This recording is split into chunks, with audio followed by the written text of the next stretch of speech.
Oi, tudo bem?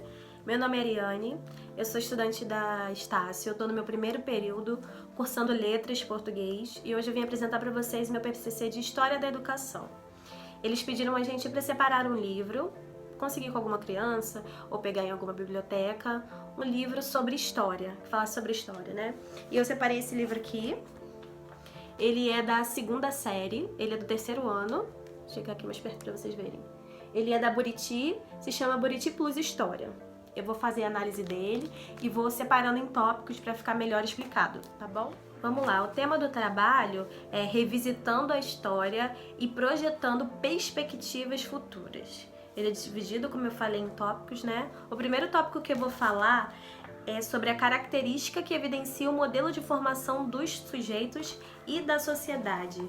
O indivíduo que hoje em dia é mais crítico, mais pensante, e como isso mudou ao longo da história.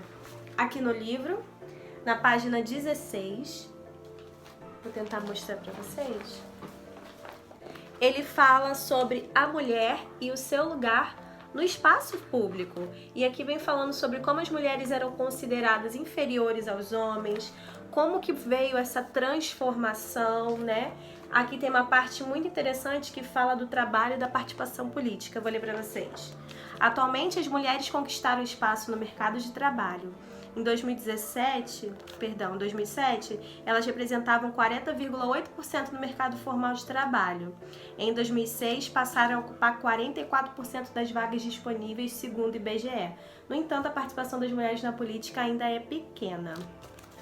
Aqui a gente vê como a história da mulher foi mudando ao decorrer desse caminho, né? Esse livro aqui é da segunda série, então aqui a criança tem esse primeiro conhecimento, tem esse primeiro embate, né? Falando dessa história da mulher e como que isso mudou.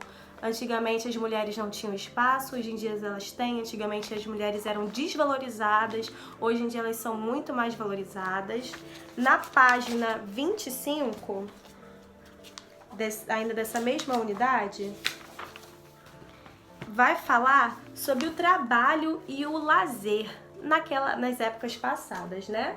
Há cerca de 130 anos atrás, como que era o trabalho e o lazer.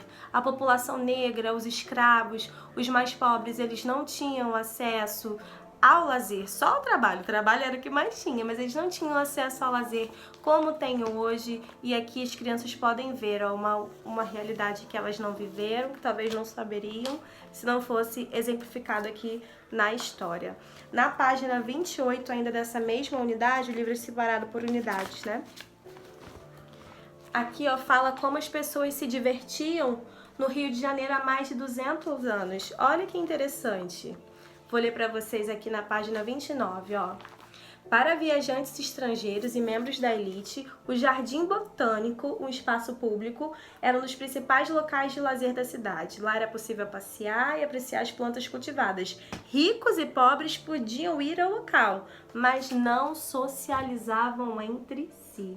Olha como teve também essa mudança, né? Eu acredito muito que a educação tem a ver com esse pensamento crítico. Eu acredito sim que através da educação, através do ensino, as pessoas puderam mudar os seus ideais.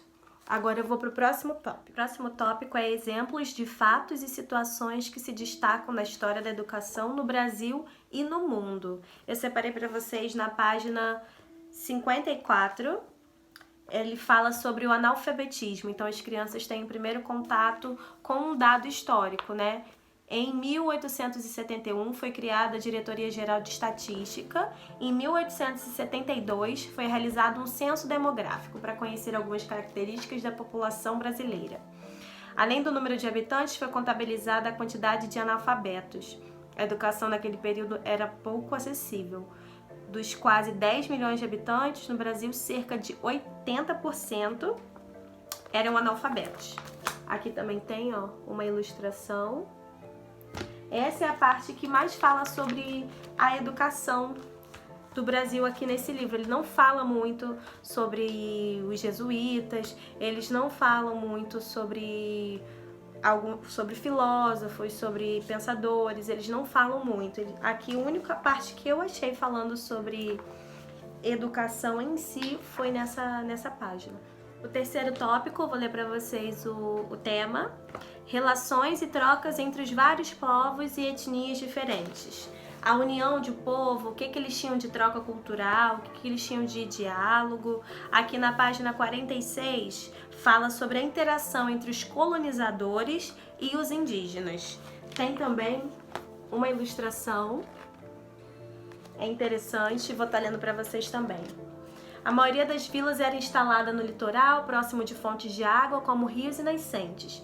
Para sobreviver e aproveitar os recursos naturais, os portugueses adotaram o hábito de diferentes povos indígenas, que já estavam totalmente adaptados às condições da terra e ao clima. Veja algum deles. Utilizavam as canoas indígenas para explorar os rios e aprenderam a manejar instrumentos, como o arco, a flecha e o tacape para pescar e caçar. Cultivavam e consumiam alimentos da culinária indígena, como milho, feijão, mandioca. Moravam em casas de madeira ou de taipa de pilão e muitos dormiam em redes. Tudo isso eles aprenderam, né, com os nossos indígenas. Com o tempo, na atual região do estado de São Paulo, foi criada a língua geral paulista, que era uma mistura da língua tupi com palavras do português. Quer mais interação que isso, meu povo? A partir dos anos 1600, a língua geral foi adotada pela população. Indígenas, africanos e portugueses puderam se comunicar por meio de uma língua comum. Atualmente, essa língua foi considerada extinta. Achei interessantíssimo.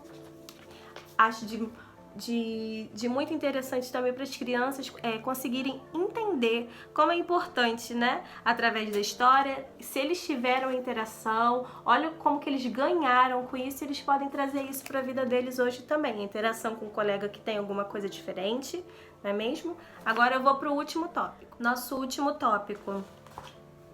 O livro expõe contribuições dos povos e dos fatos históricos na constituição dos modelos de formação do sujeito e na instituição do conhecimento, né?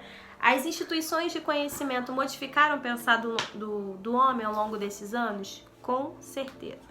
Aqui nesse livro que eu apresentei para vocês hoje, né? Lembrando que é um livro da segunda série, é um livro do terceiro ano. Ele dá muita ênfase aos povos indígenas. Em nenhum momento aqui as crianças entendem que eles estudavam, que só dá a entender que eles trabalhavam. Mas por meio do livro para frente, ele fala sobre a pecuária, a agroindústria. Então não fica explícito, fica implícito que para que tivesse esse crescimento, para que tivesse esse entendimento, fosse necessário a educação, o estudo. Tem uma parte aqui no livro que fala sobre a abolição dos escravos, né, da escravatura.